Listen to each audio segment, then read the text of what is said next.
बिस्मिल्लाहिर्रहमानिर्रहीम। अस्सलाम वालेकुम। तो कैसे हैं आप? आज आपसे बहुत ही इफ़ेक्टिव रेमेडी शेयर कर रही हूँ।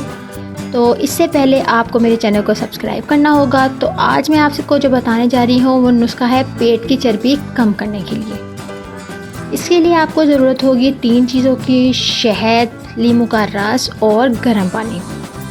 बहुत ही इफ़ेक्टिव है। इसको बनाने का तरीका ये है कि आपने एक नीम गर्म पानी का गिलास लेना है, इसमें नीम का रस डालना है और 1 चम्मच डालना है शहद, और इसको पीना है खाली पेट नाश्ते से पहले।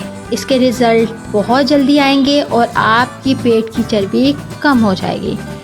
तो अगर आपको मेरी इन्फॉर्मेटिव वीडियो पसंद आई है तो प्लीज़ लाइक कर दीजिएगा, सब्सक्राइब कर दीजिएगा, ताकि मेरी हर आने वाली वीडियो का नोटिफिकेशन आपको मिलता रहे। Thank you so much. अल्लाह हाफ़िज़। Bye bye.